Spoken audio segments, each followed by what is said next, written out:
أعوذ بالله من الشيطان الرجيم. بسم الله الرحمن الرحيم. تبارك الذي بيده الملك وهو على كل شيء قدير، الذي خلق الموت والحياة ليبلوكم أيكم أحسن عملا وهو العزيز الغفور، الذي خلق 7 سماوات طباقا ما ترى في خلق الرحمن من تفاوت فارجع البصر هل ترى من فطور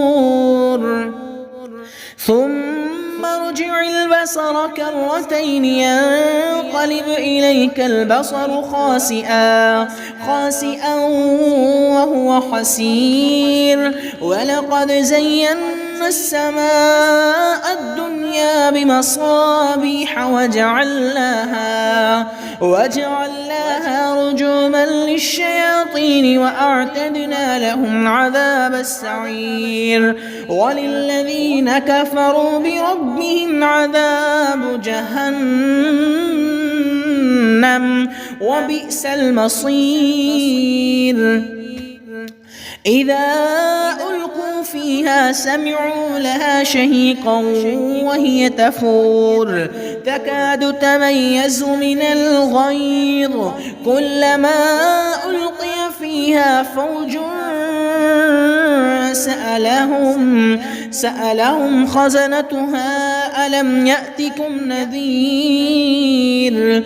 قالوا بلى قد جاءنا نذير فكذبنا وقلنا ما نزل الله من شيء إن أنتم إلا في ضلال كبير. وقالوا لو كنا نسمع أو نعقل ما كنا في أصحاب السعير، فاعترفوا بذنبهم فسحقا لأصحاب السعير. إن الذين يخشون ربهم بالغيب لهم مغفرة وأجر كبير. وأسروا قولكم أو اجهروا به إنه عليم بذات الصدور. ألا يعلم من خلق وهو اللطيف الخبير. هو الذي جعل لكم الأرض ذلولا فامشوا في مناكبها وكلوا من رزقه وإليه النشور.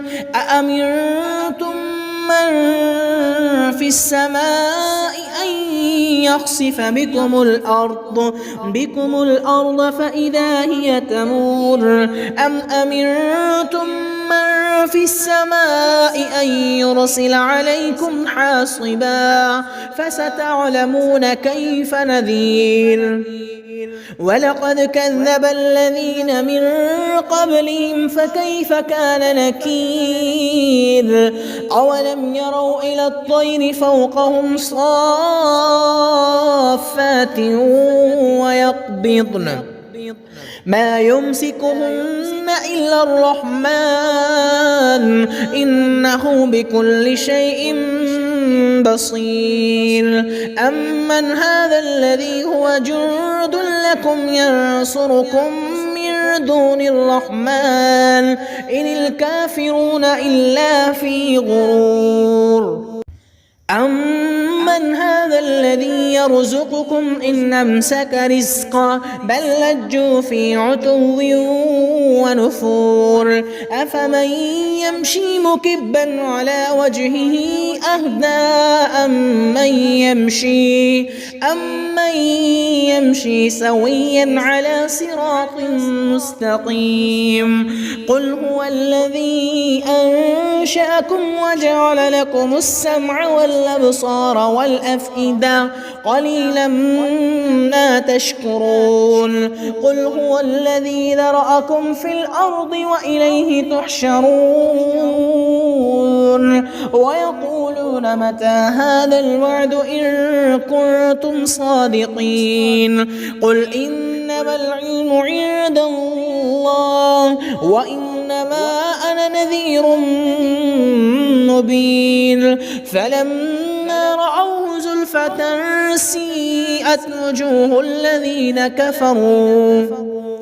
كفروا وقيل هذا الذي كنتم به تدعون قل أرأيتم إن أهلكني الله ومن معي أو رحمنا فمن يجير الكافرين من عذاب أليم قل هو الرحمن آمنا به وعليه توكلنا فستعلمون من هو في ضلال مبين قل أرأيتم إن أصبح ماؤكم غورا فمن يأتيكم بماء معين